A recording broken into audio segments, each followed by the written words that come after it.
Halo, selamat berjumpa di kelas 3. Kali ini kita akan belajar tema 1, subtema 4, yaitu pertumbuhan dan perkembangan tumbuhan. Simak baik-baik ya. Nah, pada hari ini kita akan belajar banyak sekali hal. Yang pertama, pertumbuhan tanaman. Sama dengan makhluk hidup lainnya yang mengalami pertumbuhan, tanaman pun memiliki daur hidup dan cara yang berbeda dalam perkembangbiakannya.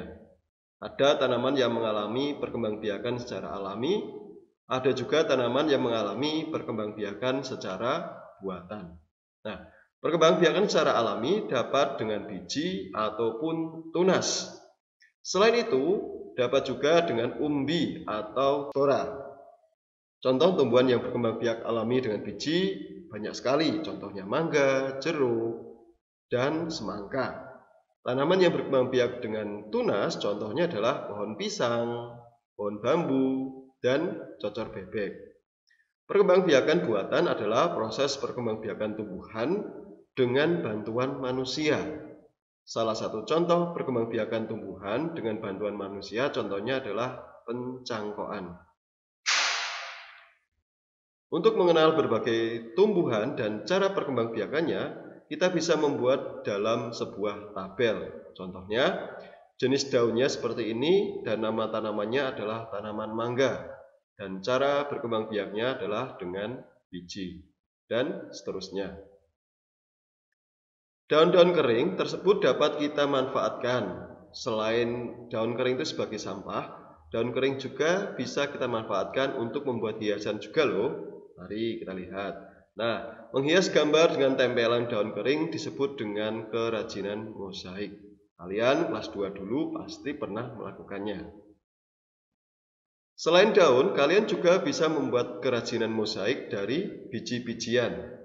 Biji yang biasanya digunakan untuk mosaik yaitu biji jagung, kacang tanah, kacang kedelai, dan lainnya.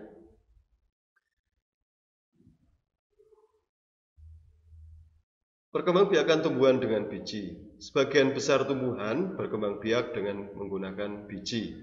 Tumbuhan dewasa akan berbunga dan menghasilkan buah. Di dalam buah terdapat biji. Biji berkembang menjadi tanaman baru. Tanaman baru tumbuh menjadi dewasa dan berbuah. Perputaran tahapan perkembangan tersebut membentuk sebuah siklus atau daur hidup. Perhatikan bagian biji di bawah ini. Bagian luar namanya adalah selimut biji, berfungsi melindungi biji. Bagian dalam lagi adalah kotiledon, yaitu sumber makanan untuk calon tumbuhan baru. Dan yang paling terakhir atau paling akhir adalah embrio. Embrio adalah calon tumbuhan baru. Nah, sekarang kita main dulu ya. Nah, ada kuis. Nah, sekarang perhatikan di bawah ini adalah pohon atau tanaman semangka. Nah, mari kita membuat daur hidup pohon semangka atau tanaman semangka. Pertama tentu pasti biji. Biji akan tumbuh menjadi tanaman kecil. Tanaman kecil akan bertumbuh menjadi tanaman remaja atau tanaman yang lebih besar. Tanaman remaja ini akan bertumbuh menjadi tanaman yang mendekati dewasa. Dan ketika dewasa, tanaman ini akan menghasilkan buah. Buah ini menghasilkan biji dan seterusnya. Ini membentuk suatu lingkaran atau daur hidup, namanya daur hidup tanaman semangka. Nah, setelah kita belajar tentang biji, kita juga akan belajar tentang tunas. Apa sih tunas itu?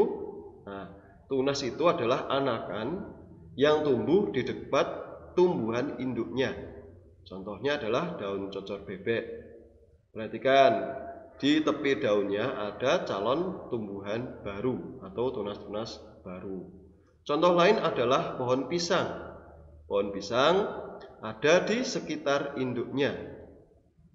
Contoh lagi adalah pohon bambu. Pohon bambu juga seperti pisang ada di sekeliling induknya. Saat melakukan permainan lompat bambu pada pelajaran PJOK, kalian memerlukan kerjasama tim yang baik satu dengan yang lain.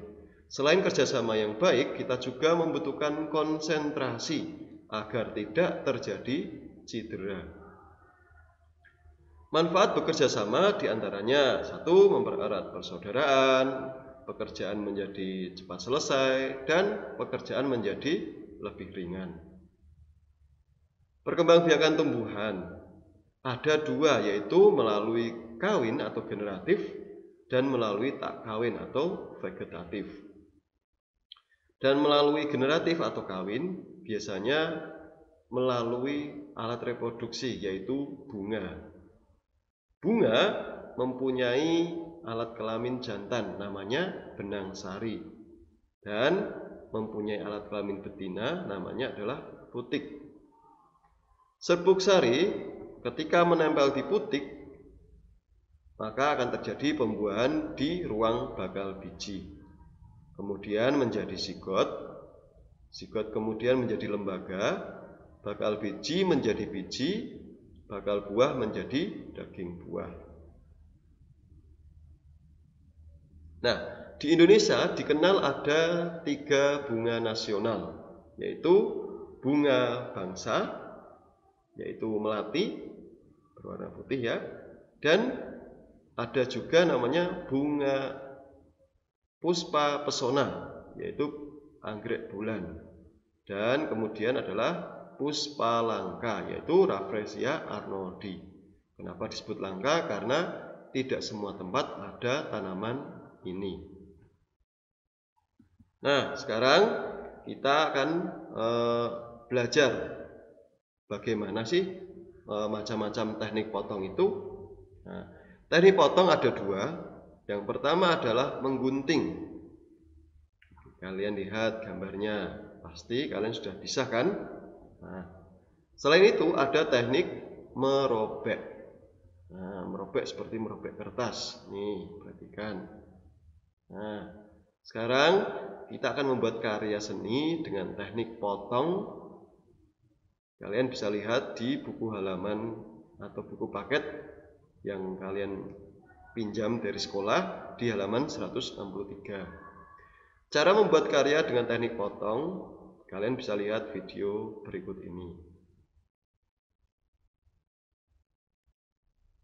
Nah, dipotong dulu, kemudian disobek-sobek kecil-kecil, kemudian berikan lem pada gambar yang akan kita tempelkan. Kemudian ambil potongan-potongan kertas itu disusun yang rapi. Nah, demikian rupa, dan jangan lupa warnanya dipadu-padankan. Nah, hasilnya seperti ini. Oke, mantap. Nah, perkembangbiakan tumbuhan selanjutnya adalah dengan umbi. Perkembangbiakan tumbuhan juga dapat dilakukan dengan umbi. Ada umbi batang, umbi lapis, dan umbi akar. Kentang dan ubi jalar adalah contoh tanaman yang berkembang biak dengan umbi batang. Bawang dan bunga bakung berkembang biak dengan umbi lapis. Sedangkan wortel dan singkong berkembang biak dengan umbi akar. Nah, kalian bisa memperhatikan persamaan dan perbedaan antara umbi batang, umbi akar, dan umbi lapis. Kalian bisa pause video ini untuk kalian pelajari, atau kalian bisa juga melalui buku paket di halaman 168. Nah, ketika semua makanan itu dari umbi-umbian bisa kita manfaatkan. Nah, contohnya adalah keripik kentang. Contoh berikutnya adalah keripik singkong. Dan kemudian adalah ubi rebus. Setiap orang memiliki perbedaan makanan kesukaan. Untuk itu, kita harus saling menghargai dan menghormati perbedaan tersebut. Nah, kalian juga pernah tahu memakan namanya geduk. Nah, geduk ini adalah makanan yang berasal dari singkong. Dalam membuat makanan seperti ini, kalian perlu kerjasama sehingga pekerjaan kita menjadi ringan dan cepat selesai. Nah, hari ini kita akan belajar tentang percakapan. Apa sih percakapan itu? Percakapan adalah kegiatan interaksi 2 arah. 2 arah maksudnya lebih dari satu orang atau dua orang atau lebih, dan biasanya berupa dialog. Nah, perhatikan teks dialog berikut ini. Kalian bisa membacanya dan mempelajarinya. Dan kalau kalian perhatikan dengan baik, dialog ini berbicara tentang perkembangbiakan dengan spora. Dan dari dialog itu kita menemukan dua kata baru, yaitu sejuk dan spora. Sejuk itu apa sih? Kalau kita melihat di KBBI, Kamus Besar Bahasa Indonesia, kalian bisa download di HP kalian, KBBI. Nah, kita bisa cari artinya, yaitu sejuk artinya agak dingin, nyaman, atau segar. Dan spora adalah alat penyerbukan pada tumbuhan paku-pakuan. Dari kata-kata itu kita bisa menjadikan contoh kalimat. Contohnya seperti ini. Sejuk, udara di pegunungan terasa sejuk. Spora, tumbuhan paku-pakuan berkembang biak dengan spora. Setelah mengetahui banyak hal tentang tanaman, tahukah kalian bagaimana cara merawat tanaman? Nah, yang pertama, disiram secara teratur. Kemudian jangan lupa diberi pupuk. Dan setelah itu juga dirapikan secara berkala, entah dipangkas atau yang lainnya. Kegiatan mencangkok dan kegiatan membantu orang tua. Nah, mencangkok merupakan perkembangbiakan buatan. Masih ingat ya, buatan itu berarti dibantu oleh manusia. Siram setiap pagi dan sore selama 1-2 bulan. Setelah akar tumbuh, potong cabang dari induknya. Ini garis besar cara merawat cangkokan. Nah, sekarang kita pelajari cara mencangkok. Pilih cabang atau dahan pohon dengan ukuran yang sedang. Jangan terlalu kecil, jangan terlalu besar. Kemudian kupas dahan hingga bersih dari kulit dan lendir. Kira-kira panjangnya 5-9 cm. Kalau kalian gesek-gesek sama dengan tangan, setelah dikupas ada masih licin, berarti masih ada lendirnya. Dibersihkan ya. Kemudian luka itu atau yang sudah kita kerat itu tutup dengan tanah yang subur dicampur dengan pupuk kandang. Kemudian dibungkus tanah itu dengan sabut kelapa atau plastik, kemudian diikat. Nah, dalam mencangkok kita mempunyai keuntungan dan kekurangan. Keuntungannya murah dan mudah, tumbuh lebih cepat, lebih bermutu dari induknya, dan buahnya banyak atau lebat. Tetapi ada kekurangannya. Tanaman mudah roboh jika ditanam di tanah yang lapang, terkena angin yang kencang, bisa lebih cepat roboh daripada tanaman yang ditanam dengan biji. Kenapa? Karena akarnya mudah rapuh.